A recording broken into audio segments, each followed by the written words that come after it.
சரி, இப்போ நீங்க போயிட்டு ஏதாவது ஒரு ப்ரொடியூசர்கிட்ட போய் ஒரே கதையா சொல்லும்போது, தம்பி இல்ல அந்த 4 கதை மாதிரி ஏதாவது இல்ல ஜென்ரலா ஆந்தாலஜி பண்றதுக்கு யாருமே தயாரா இருக்க மாட்டாங்க. லவ் டுடே வந்துருச்சுன்னா லவ் டுடே மாதிரியே கதை சொல்லுங்க. ஒரு சிறை வந்துருச்சுன்னா சிறை அந்த மாதிரி ஒரு கதை சொல்லுங்க. சிறை தான் வந்துருச்சு அதே மாதிரி திரும்ப சொன்னா நம்ம அதே மாதிரி இருக்குன்னு சொல்லுவாங்களே.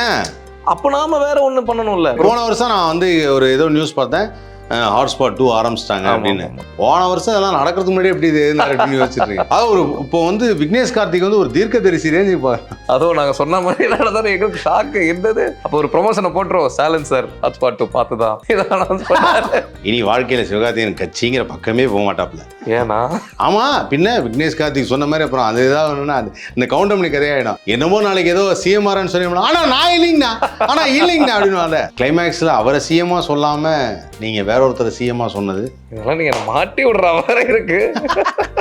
நீங்க அதான் சொன்னல, விக்னேஷ் கார்த்திக் யோசிக்கிறது பூரா வித்தியாசமா இருக்கு, பூரா எல்லா இடத்துலயும் மாட்டி விடுறதா இருக்கு. ஒரு ஜெனரேஷன்ல சொல்லுவாங்கல்ல, அவங்க லவ் பண்ணி கல்யாணம் பண்ணா அவங்க வேற ஒருத்தர் லவ் பண்ணி கல்யாணம் பண்ணாங்க, குழந்தை பிறந்துச்சு, 1000 இருந்தாலும் அவங்க சின்னம்மா என்னை எங்கேயுமே போய் பொண்ணு பார்க்க விட மாட்டேங்கிறியே, டே தகப்பா அப்படின்னா அந்த காமெடியெல்லாம் கதையாக்கி இப்போ உங்கள்கிட்ட கேட்டிருப்பாங்களே ஏதாவது கடை பண்ணும் சார், நீங்கள் வந்து ஒரு த்ரில்லர் படம் பண்ணணும். திட்டமிட்ட த்ரில்லர் தானே? இல்லை அந்த த்ரில்லர் வேற மாதிரி வேற மாதிரி சார், ஒரு த்ரில்லர் படம் பண்ணுங்க, நீங்கள் வந்து ஒரு ஹீரோக்கு ஒரு கமர்ஷியல் படம் அப்படிலாம் கேட்டிருப்பாங்க. இப்பெல்லாம் சொல்கிறாங்கல்ல சார், இப்பெல்லாம் இதான் சார் ஓடுது, அதை பிரேக் பண்ணி விக்னேஷ் கார்த்திக் வந்து ஒரு 4 கதையை ஹாட்ஸ்பாட் 1, 2 இப்போ எடுக்கும்போது வித்தியாசமாக இருக்கு. அதை எப்படி ஓவர் கம் பண்ணுறீங்க ப்ரொடியூசர்கிட்ட? அது கஷ்டமாக தான் இருக்குண்ணா. ஆனால் ஹாட்ஸ்பாட்டில் பிரச்சனை இல்லை, ஏன்னா ஹாட்ஸ்பாட் 1 ப்ரொடியூசர் தான் 2 பண்ணியிருக்காங்க. சரி, இப்போ நீங்கள் போயிட்டு ஏதாவது ஒரு ப்ரொடியூசர்கிட்ட போய் ஒரே கதையாக சொல்லும்போது, தம்பி இல்லை அந்த 4 கதை மாதிரி ஏதாவது இல்லை ஜென்ரலாக ஆந்தாலஜி பண்ணுறதுக்கு யாருமே தயாராக இருக்க மாட்டாங்க. இப்போ இந்த ஹாட்ஸ்பாட் 2 தேட்டரில் ஓடும் போது தான் ஆக்சுவலி ஆந்தாலஜிக்கே ஒரு மறுவாழ்வு வந்து ஒரு ஃபீல் இருக்குது. ஏன்னா தமிழில் சில ஆந்தாலஜிலாம் வந்ததில்ல ஓடிடியில், அது எதுவுமே ஒர்க் ஆகலன்னதுக்கப்புறம் ஆந்தாலஜி ஒர்க் ஆகாது அப்படின்ட்டாங்க. நம்ம ஆந்தாலஜி பண்ணால் சேட்டலைட் ரைட்ஸ் போகாது, டிஜிட்டல் விற்காது ஒழுங்கா, இவ்வளோ பிரச்சனை இருக்கு. But you connect anthology. இப்போ ஆமாம், இப்போ இது நாட் ஈவன் த ஸ்டோரி, நீங்கள் ஸ்டோரி இப்போ நீங்கள் 2 ஸ்டோரியை கனெக்ட். ஆமாம் அதை பண்ணல, அந்த கதையை ஒரு அம்மா சொல்லுதுன்னு சொல்லி அதுதான் கனெக்ட். ஆமாம், அதான் சொன்னேன், ஆந்தாலஜியோட இன்னொரு வேர்ஷன். ஆமாம், இது எப்படி சார் கனெக்ட் பண்ணுவீங்க இந்த ஒவ்வொரு கதையும் அப்படின்னா, இல்லை இதை நான் இப்படிலாம் கனெக்ட் பண்ணுவேன். அது ஒரு பெரிய தைரியம் தான் ஆந்தாலஜி பண்ணுறது. சரி, ஆந்தாலஜி பண்ணால் ஓடலைன்னு சொல்கிறதுனா கதை நல்லாலன்னு. ஆமாம், அதை புரிஞ்சுக்காம இங்கே என்ன பிரச்சனைனா, ஒரு லவ் டுடே வந்துருச்சுன்னா லவ் டுடே மாதிரியே கதை சொல்லுங்க அப்படின்வாங்க. ஒரு சிறை வந்துருச்சுன்னா சிறை அந்த மாதிரி ஒரு கதை சொல்லுங்க. சிறை தான் வந்துருச்சு அதே மாதிரி திரும்ப சொன்னால் நம்ம அதே மாதிரி இருக்குன்னு சொல்லுவாங்களே. அப்போ நாம வேற ஒன்று பண்ணணும்ல. லவ் டுடே ஃபர்ஸ்ட் அவங்க பண்ணும்போது லவ் டுடே மாதிரி ஒன்று வரல, அப்போ அவங்க அதை ஃபர்ஸ்ட் டைம் தானே பண்ணாங்க. அது பண்றதுக்கு தைரியம் இருக்கிற ஆட்கள் பண்ணாதானே நம்ம அதுல புதுசா தெரியும். அதுதான் அது மாதிரி ஏதாவது வித்தியாசமா இருக்கணும். ஆமாம், டிஃப்ரெண்ட்டான ஒரு ஸ்க்ரீன் பிளே, ஒரு டச் இருக்கணும். பட் அந்த வகையிலும் கரெக்டு தான். அண்ட் மியூசிக், இந்த படத்தோட மியூசிக், ஹாட்ஸ்பாட் 2 மியூசிஷியன், அவரை பற்றி சொல்லுங்கள். சதீஷ் ரகுநாதன். அவர் இந்த வீரப்பன் டாக்குமெண்ட்ரி ஒன்று ஜி5ல வந்திருந்தது இல்லை, அது அவர் தான் மியூசிக் பண்ணியிருந்தாரு. திட்டமிரண்டு அவர் தான் மியூசிக். ஹாட்ஸ்பாட் 1 2 மியூசிக் டைரக்டர்ஸில் அவரும் ஒருத்தர். அவர் பயங்கர மியூசிக்கலி பயங்கர ஒரு நாலேஜ் உள்ள ரிச்சான ஒரு ஆள்.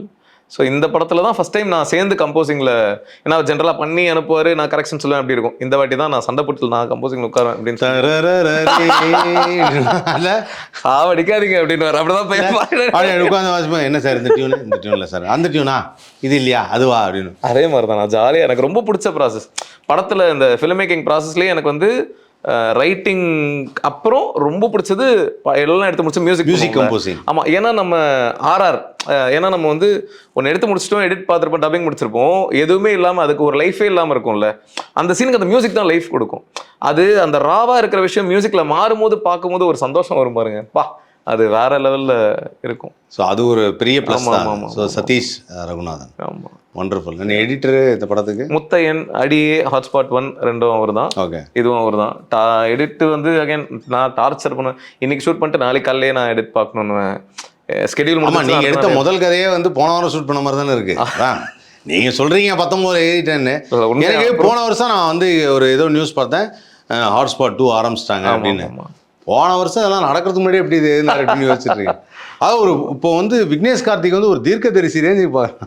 ஆமாண்ணா, ஏன்னா இப்போ அன்றே கணித்தார் விக்னேஷ் கார்த்திக். ஒரு மேட்டர் சொல்ற பாருங்க, இதுல கடைசி கதையில வந்து திருச்சி தமிழ்நாட்டோட கேபிட்டல் திருச்சி அப்படின்னு சொல்லி இப்போ ஸ்டாலின் சார் வந்து தமிழ்நாட்டோட செகண்ட் கேபிட்டலா திருச்சியை அனௌன்ஸ் பண்ணி பாத்தீங்களா அதை? ஆமாமா, அது எனக்கு என்ன தோணுச்சுன்னா, எம்ஜிஆர் அவர்கள் இருந்தபோது தமிழ்நாட்டுடைய கேபிட்டலா திருச்சி ஆக்கணும்னு தான் சொன்னாங்க. Okay okay okay okay. அப்புறம் இல்ல மெட்ராஸ் தான் இருக்கணும், இதுதான் வந்து போர்ட் ட்ரஸ்ட், நிறைய வியாபார வணிகங்கள்லாம் இருக்கு, நமக்கு கேரளா இதுக்கு எல்லாத்துக்கும் ஆந்திராவுக்கு எல்லாத்துக்கும் கரெக்ட். அப்போ ஆந்திராவும் மெட்ராஸ் எல்லாம் ஒன்னா இருந்தது. அப்போ வந்து இதுதான் இருக்கணும் அப்படின்னு சொல்லி தான் முடிவு பண்ணாங்க. அதனால தான் ஒண்ணு திருச்சியை வந்து ஒரு வியாபார ரீதியாக ஒரு இடமா எடுத்துக்க முடியாது. நீங்க மதுரை எடுத்துக்கலாம், மதுரையிலேருந்து ராமநாதபுரம்லாம் எடுத்துக்கலாம். திருச்சி வந்து நடுவில் மாட்டின ஜங்க். ஆக்சுவலா சொன்னா தமிழ்நாட்டுடைய மிட்ஸ் பாயிண்ட் வந்து திருச்சி, அதனால அது ஒரு கேபிட்டல் ஆக்குறது அப்படின்னு. ஸோ அதுவும் நாங்கள் சொன்ன மாதிரி நடந்தாலும் எங்களுக்கு ஷாக்கு என்னது. அப்போ ஒரு ப்ரொமோஷனை போட்டுருவோம், ஸ்டாலின் சார் ஹாட்ஸ்பாட் 2 பார்த்துதான் இதான் அப்படின்னு போடலான்னு சொன்னோம். ஆனால் இன்னும் பண்ணல. இல்லை அது வந்து அது சிவகார்த்திகேயன் வந்து விஜயகாந்த் ஜெயந்தி அப்படிங்கிறது இருக்குல்ல. விஜயகாந்த் ஜெயந்தியா? விஜயகாந்த் ஜெயந்தினா விஜயகாந்தோட பர்த்டே விஜயகாந்த் ஜெயந்தியாக கொண்டாடி 10 வருஷம் ஆகுது அப்படின்னா. ஸோ அதெல்லாம் வந்து ஒரு பெரிய தாட் ப்ராசஸ். சிவகார்த்திகேயன் வந்து சீஃப் மினிஸ்டராக இருக்காரு, அப்புறம் எதிர்கட்சி தலைவர் விஜய் சேதுபதி இருக்காரு அப்படிங்கிறது அதெல்லாமே நல்லா இருந்தது. ஆக்சுவலாக நான் ரீசெண்டாக ஒரு மீம் எல்லாம் பார்த்தேன். அந்த சிவா வந்து அந்த சீஃப் மினிஸ்டர் மாதிரி அந்த ஏஜ் ஓல்டு கெட்டப்பில் இருக்க மாதிரி சில மீம் கிரியேட்டர்ஸ்லாம் பண்ணியிருப்பாங்க. Okay okay okay. பட் அதெல்லாம் பார்க்கும்போது தான் தோணுச்சு, விக்னேஷ் கார்த்திக் சொன்ன மாதிரியே பண்ணியிருக்காங்க. இல்லை அந்தளவுக்கு அதெல்லாம் எப்படி இந்த மாதிரிலாம் உங்களுக்கு தாட் வருது? இது வித்தியாசமாக ஒரு 2050 முடிவே பண்ணிட்டீங்களா சிவகார்த்திகேயன் சிஎம்னு? இல்லைண்ணா, யாரையாவது சொல்லணும். இப்போ இருக்கிற ஆட்களை சொன்னா பஞ்சாயத்து சென்சார்ல பிரச்சனை வரும். அப்ப கூட நீங்க அவரை சொல்லலையே. அவரை சொன்னா பிரச்சனை வருமே, சென்சார்ல இல் பிகம் an issue இல்ல. ஸோ அதனால ஆக்சுவலி கட்சியே ஆரம்பிக்காத ஒருத்தர் அந்த இடத்துல. ஆமா, அப்போ ஓகே, அது ஒரு ஃபன்னா போயிடும். இனி வாழ்க்கையில சிவகார்த்திகேயன் கட்சிங்கிற பக்கமே போக மாட்டாப்ல. ஏன்னா ஆமா, பின்ன விக்னேஷ் கார்த்திக் சொன்ன மாதிரி அப்புறம் அது ஏதாவது ஒண்ணுன்னா இந்த கவுண்டமணி கதையாயிடும். என்னமோ நாளைக்கு ஏதோ சிஎம்ஆர்ன்னு சொன்னீங்கன்னா ஆனா நான் இல்லைங்கண்ணா, ஆனா இல்லைங்கண்ணா அப்படின்னு. ஆக்சுவலாக என்னைக்குமே ஒரு டார்ச்சரான விஷயம் தான். நடிகர்களாக இருப்பதும் மக்களை என்டர்டெயின் பண்றதும் தான் சிறப்புன்னு நான் நினைக்கிறேன். பொது சேவைகள் செய்யலாம், இதெல்லாம் பண்ணலாம். To not enter the field, அது தேவையில்லை. அது தனியாக ஒரு வேற பக்கம் விட்டுலாம். நம்ம நாடு நமக்காக, நாட்டுக்காக நம்ம என்ன செய்யறது, நம்ம வீட்டுக்காக என்ன செஞ்சோம், நம்ம ரசிகர்களுக்காக என்ன செஞ்சோங்கிறதே முதல்ல ஒன்று இருக்கு. அதுக்கப்புறம் தான் அதெல்லாம் அப்படிங்கிறது தான். ஸோ ஆக மொத்தம் வந்து பீயிங் அந்த ஒரு பர்டிகுலர் ஸ்டாரோட ஃபேனாக இருந்தாலும் இவ்வளோ போல்டான ஒரு படத்தையும் எடுத்து கிளைமேக்ஸில் அவரை சிஎம்மாக சொல்லாமல் நீங்கள் வேற ஒருத்தரை சிஎம்மாக சொன்னது, இதெல்லாம் நீங்கள் மாட்டி விடுற மாதிரி இருக்கு. இல்லை வெளியில் போனால் அப்புறம் கேட்பாங்கல்ல, எப்பா நீ அவரோட ஃபேனுங்கிற அப்புறம் அவரு பேரை சொல்லாமல் சிஎம்னு நீ சிவகார்த்திகேயன் பேரை சொல்கிற, என்னப்பா அது? சென்சார் காரணங்களால் அதை சொல்ல முடியல. விக்னேஷ் கார்த்திகே சென்சார் பயப்படுறான்னு பார்த்தேன். சென்சார் பெரிய பஞ்சாயத்துனா இல்லை, இந்த படத்துக்கு என்ன பஞ்சாயத்து பெருசு? இதில் எதுவுமே வரல. ஹாட்ஸ்பாட் 1க்கு வந்து 1க்கு ஃபர்ஸ்ட் கதையை ரிலீஸ் பண்ணக்கூடாதுன்ட்டாங்க. அது தெரியாது அவங்களுக்கு. இந்த ஆதித்யா கௌரி கதை இருக்குல்ல, ஆமாம், ஃபர்ஸ்ட் சென்சார் ஷோ பார்த்துட்டு அந்த கதையை ரிலீஸ் பண்ணாங்க, அதை நீங்கள் தூக்கணும் அப்படின்ட்டாங்க. ஏன் ஷாக் எங்களுக்கு. அதான் அதே எங்கே தூக்கணும் அப்படின்னு. அதில் ஒரு பொண்ணு ஒரு பையன்கிறதுல தாலி கட்டுற மாதிரி இருக்குது. இது வந்து ஒரு மதத்தோட சென்டிமெண்ட்டை நீங்கள் ஹர்ட் பண்ணுற மாதிரி இருக்குது. கலாச்சார சீர்கேடு. ஆமாம், கலாச்சார சீர்கேடுன்ற தாண்டி ஒரு ரிலீஜியன்ல தாலி கட்டுறதுங்கிறது. ஆமாம், அது வந்து இதுதான் முறை, அதை நீங்கள் ஹர்ட் பண்ணுற மாதிரி இருக்குது, இதை பண்ணக்கூடாதுன்ட்டாங்க. எங்களுக்கு என்ன பண்ணுறதுனே தெரியல. அப்பீல் போங்க, அப்பீல் கோர்ட் டிக்கெட்லாம் போனால் 6 மாதம் ஆகுன்ட்டாங்க. அதுக்கப்புறம் பாலமுரளி சார் வந்து அவர் பார்க்கல அந்த இதை, நான் ஒரு வாட்டி பார்த்துட்றேன் அப்படின்னு சொல்லிட்டு அவர் படம் பார்த்துட்டு அவர் படம் ரொம்ப பிடிச்சிருந்தது. அவரு கூப்பிட்டு அதுக்கப்புறம் இது வந்து சொல்லப்பட வேண்டிய கதை, ஆனாலும் இந்த சென்டிமெண்ட் இருக்குது, அதனால நீங்கள் இந்த ஃபஸ்ட்டு கௌரி தாலி கட்டுற சீனை வச்சுக்கோங்க, ஏன்னா அது உங்களுக்கு கதையில் தேவை. அதுக்கப்புறம் வீட்டில் இருக்கிற எல்லா சீன்லையும் ஆதி கழுத்தில் வந்து தாலி இருக்குது. அந்த தாலி இருக்கிற ஷாட்டெல்லாம் தாலியை எரேஸ் பண்ணிடுங்க. 70 ஷாட்டு திரும்ப சிஜி போய் 70 ஷாட்லேயும் தாலியை மட்டும் எரேஸ் பண்ணியிருப்போம். அதுக்கப்புறம் கிளைமேக்ஸில் இந்த தாலியை வச்சு சண்டை வரும், தாலியை கழட்டி வச்சிருந்தாரு அப்படின்னு சொல்லிட்டு அந்த சீன் வச்சுக்கோங்க, அது கதைக்கு தேவை அப்படின்னு சொல்லி அவர் அலோவ் பண்ணதுனால தான் ரிலீஸ் ஆச்சு. அதனால இந்த படத்தில் வச்சிருக்கீங்களே, என்ன வச்சிருக்கோம், உங்களுக்கு தாலி கட்டுற மாதிரி அதான் அதுலேயே அலோவ் பண்ணிட்டாங்கல்ல, அதனால மேற்கோள் காட்டி அதில் அலோவ் பண்ணிக்க அப்படியே இந்த கோர்ட்லலாம் மேற்கோள் காட்டுறாங்க. இல்லை, அதான் அந்த பாட்டோட கண்டினியூஷன் வாங்கல்ல. ஆமாம் ஆமாம், நான் அதை யோசிக்கிறேன், என்ன விக்னேஷ் கருத்தில் தாலி எழுதுவோம், ஆமாம் அதில் ஒன்று இருந்தது, அது கரெக்ட், அதோட கண்டினியூஷன் அது. ஆமாம் ஆமாம், பட் அதெல்லாம் பெரிய பிரச்சனை இல்லை அது. ஆமாம். ஸோ அது மாதிரி வேற என்ன கதைகளுக்கு ஏதாவது எதிர்ப்பு வந்தது சென்சாரில்? பார்ட் 1ல வந்தது. நான் பார்ட் 2ல சாண்டி கதை வந்து ஆக்சுவலி 1/2 மணி நேரம் இருக்கும். சென்சார் போய் 12 நிமிஷம் தான் நீங்கள் பார்த்தது, மீதி எல்லாம் கட்டு. அந்த அண்ணன் தங்கச்சி மாற்று, அதுக்கப்புறம் கிளைமேக்ஸ் ஒன்று இருக்கும், அதெல்லாம் சென்சாரில். நீங்கள் அதான் சொன்னல, விக்னேஷ் கார்த்திக் யோசிக்கிறது பூரா வித்தியாசமாக இருக்குது, பூரா எல்லா இடத்துலையும் மாட்டி விடுறதா இருக்குது. இது என்னன்னா நீங்கள் சொன்ன மாதிரி பல பேர் லைஃப்பில் நடந்திருக்கும். இப்போ ஒரு ஜென்ரேஷன்ல சொல்லுவாங்கல்ல, அவங்க லவ் பண்ணி கல்யாணம்னா அவங்க வேற ஒருத்தர் லவ் பண்ணி கல்யாணம் பண்ணாங்க, குழந்தை பிறந்துச்சு, ஏய் 1000 இருந்தாலும் அவங்க சின்னம்மா இல்லை, அதெல்லாம் அந்த கவுண்டமணி காமெடி மாதிரி அது.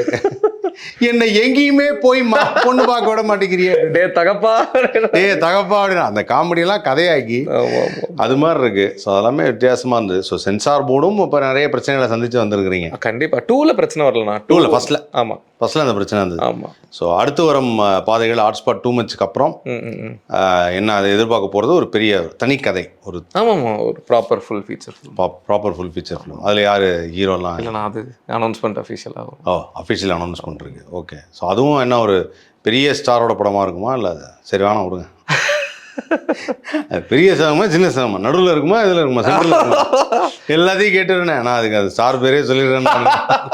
இல்லை அது யார் ப்ரொடியூசர்லாம் யார் புதுசா இல்லை இவங்களே பண்ணுறாங்களா? இல்லை, அது அவரே தான் ப்ரொடியூஸ் பண்ணுறாரு. ஹாட்ஸ்பாட் 2 பண்ணுவாங்க. இல்லை ஹீரோவே தான் ப்ரொடியூஸ் பண்ணுறாரு. Okay fine. ஸோ அது வந்து எப்படி நம்ம ஒரு கமர்ஷியல் படமாக எதிர்பார்ப்போம். செம்ம ஃபன்னாக இருக்கும்ண்ணா. Fun and commercial, out and out ஃபன்னு, எல்லாருக்கும் ரிலேட் ஆகி என்ஜாய் பண்ணுற ஒரு ஜோனில் தேட்டரில் பயங்கர. Okay fine, super. ஸோ வாழ்த்துக்கள். தேங்க்யூ. ஸோ தொடர்ந்து அந்த மாதிரி நிறைய படங்கள் பண்ணோம். எங்களுக்கு அப்பப்போ இந்த மாதிரி ஹாட்ஸ்பாட்டில் வர மாதிரியான கதைகளும் நீங்கள் வந்து தொடர்ந்து பண்ணோம். பிகாஸ் ஒரு சமூகத்தில் இருக்கக்கூடிய ஒரு பிரச்சனைகளை, ஒருத்தருக்கு வரக்கூடிய வலியை ரொம்ப அழகாக ஒரு திரைக்கதையில் சொன்ன ஒரு இயக்குனராக விக்னேஷ் கார்த்திக்கை மக்கள் சார்பாக நாங்கள் எல்லோரும் சொல்கிறோம், நாங்கள் பார்க்கணும். தேங்க்யூ.